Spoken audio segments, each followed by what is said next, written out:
So you're a part of the Marvel universe. I know. They got you. They got you. Now you know what that means. What does it mean? You're going to be doing like 35 films. You have career employment for the rest of your life.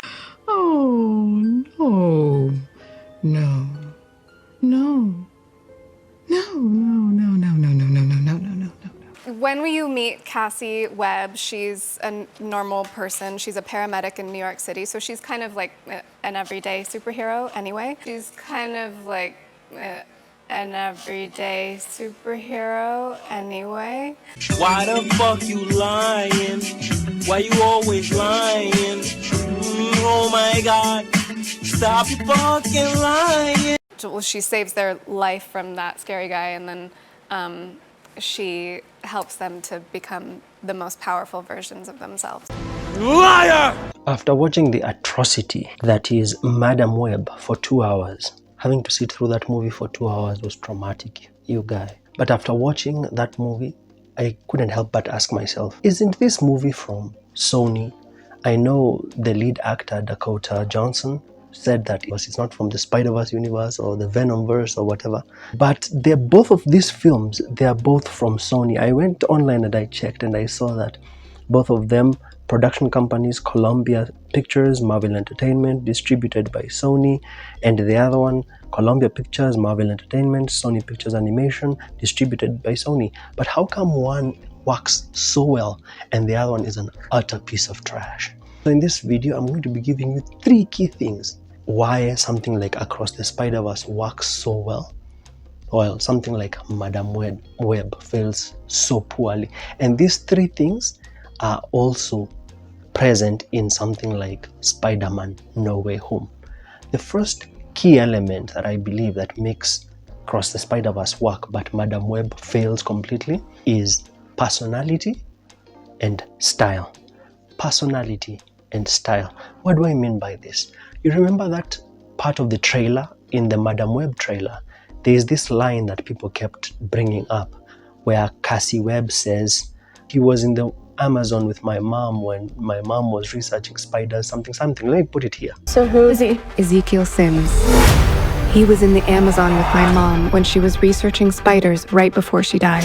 If you didn't know Dakota Johnson's voice and someone played you that clip and then showed you those 4 girls from the main cast of Madam Web and asked you whose voice do you think that is, there's a high chance that maybe you'd think maybe it's not the black chick, maybe you might be like, maybe it's not her. But the other 3 ladies, you might be like, it might be any of them. And my point is, the 3 girls, the black chick, at least she has this Avril Lavigne look and she speaks a bit differently compared to the other 3, in my opinion. But Dakota Johnson's character and the other 2 girls, the Latina one and the blonde, played by Sydney Sweeney, they are interchangeable. If you had Sydney Sweeney play Dakota Johnson's role, nothing would change in this movie. The acting of these people is bland. It's the same. Their characters are also interchangeable with each other. I mean, Dakota Johnson's character is supposed to be a bit more mature, but if you had Sydney Sweeney playing Dakota Johnson's role, nothing would change. If you had that other character, the Latina chick, I don't even know her name until now. If you had her, that actress, playing the role of Dakota Johnson, just switch them around, yeah, it would not change. The interchangeability of these characters, Dakota Johnson's character, Sydney Sweeney's character, that Latina chick, it's so interchangeable. Even the way they look to some extent, the way they are dressed is so the same. Unlike something like Across the Spider-Verse, where every character is given a distinct look, feel, and sound.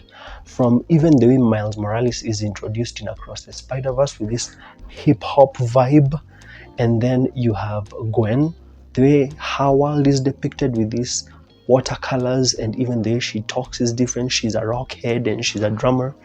And then you have the Spider-Punk dude who has that London accent, and you have Miguel O'Hara, the way he talks and the way he sounds, and the dialogue he uses is very different from all the other spiders. So each character is given a distinct style, personality, and even look. Even in No Way Home, when you have these 3 Spider-Men on the screen, The way Tom Holland Spider-Man sounds is not the way Andrew Garfield Spider-Man sounds, and is not the way Bully Maguire sounds. They cannot be interchanged. They have their own distinct dialogue and personality, and even their suits are different. Yeah. Number 2 has to be the world building. Now, I know when it comes to this whole Spider-Verses and multiple Spider-Men and timelines and all this stuff, it can be confusing. But at least with Across the Spider-Verse, the world building is a bit coherent. Even with No Way Home, the world building is a bit coherent. When things happen, they make sense to some extent. I know there can be plot holes and sometimes this thing can contradict itself, but at least you as the viewer, you understand what an anomaly is, you understand what a canon event is, you understand why this Spider-Man, you understand why this Spider-Man is able to do this and why this Spider-Man is able to do that. It makes sense. Why Miles Morales is a hero in this universe and then in another universe, he's the villain. You understand the world building to some extent. In Madam Web, the world building and the logic is dead. Logic has left the room. I don't mean the rapper. Logic has left the room in Madam Web.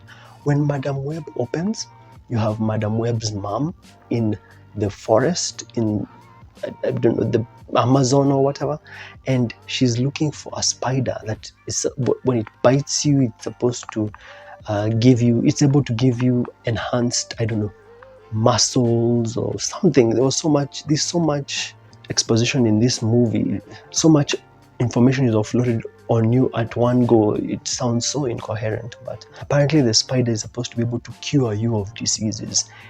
And the funny thing is that she also says that the spider has never been found before, it's a rare. So the question is, how do you know it's able to cure diseases if it's never been found before and it's rare? And then you have the bad guy. He starts shooting people while trying to take the spider away from Madam Web's mom. He ends up shooting her. And then that's when the spider people of that forest begin showing up. Why didn't they show up when the other people were being shot? Doesn't make sense. Madam Web's mom is taken to a pool and then Madam Web is born. And then the mom dies immediately. And then the movie cuts to like 20 years later when she's an adult. How did she move from being a baby in the forest with spider people to being the foster system to ending up as a paramedic? Doesn't make sense. At every turn of the story, things are not making sense. How Madam Web ends up, I don't know, falling into the river, nearly drowning, and then her powers activate, it doesn't make sense. Why did they activate? Because she was drowning? Who knows? It just happens because it happens. Why is a spider able to bite you and then give you powers directly? Who knows? It doesn't make sense. At least in the other spider movies, you have to be bitten by a radioactive spider. Yeah, so at least there it made sense. In Madam Web, you're just bitten by a spider, and how does a spider biting you make you see the future? The world building in Madam Web and the logic is just not there. There are many reasons why Madam Web fails: the dialogue, the acting, the editing. But I believe these 3 key things that I'm discussing, had they worked well in Madam Web, everything else could have been forgiven. Lastly, has to be the fact that in Across the Spider-Verse, they deliver on Spider-Man and Spider-Man action. While in Madam Web, they do not deliver on Spider-Man and Spider-Man action. That villain in Madam Web is not Spider-Man. You know, whenever you think about Spider-Man, you think about a guy shooting webs, right? In Madam Web, the villain is just this dude in a spider suit who crawls on walls and is super strong. That's it. It does not deliver on the proper Spider-Man action that you know. The girls themselves that you see in the trailer suiting up, you don't see them suiting up in real-time events of the movie. It happens in a dream. It happens in the villain's dream. So they suit up in the villain's dream. This movie does not deliver on being a superhero flick. It does not deliver on being a Spider-Man flick. The reason why Across the Spider-Verse works is because it over-delivers on Spider-Man and Spider-Man action. It doesn't just give you the main cast of spider people, it gives you so many spider people. And even No Way Home did this so well. It delivered on all 3 Spider-Men and also delivered on their villains really well. And I believe that's why Across the Spider-Verse worked really well. I know No Way Home is not a Sony thing. I know it's mostly a Marvel thing. But because Spider-Man is a Sony character, I have to use it as well to explain that these three things, personality and distinct style, coherent world building, and also delivering on Spider-Man and Spider-Man action, these three key things were missing from Madam Web, and that's why it failed so badly. Whereas Across the Spider-Verse and even something like No Way Home works really well. Those are just my thoughts. What are yours? If you managed to watch this movie and survive through, please tell me and give me your comments and thoughts. Tell me what you think of my analysis between these two films. And then I did my main analysis of Madam Web. I'll leave it here. And then I'll see you in the next one.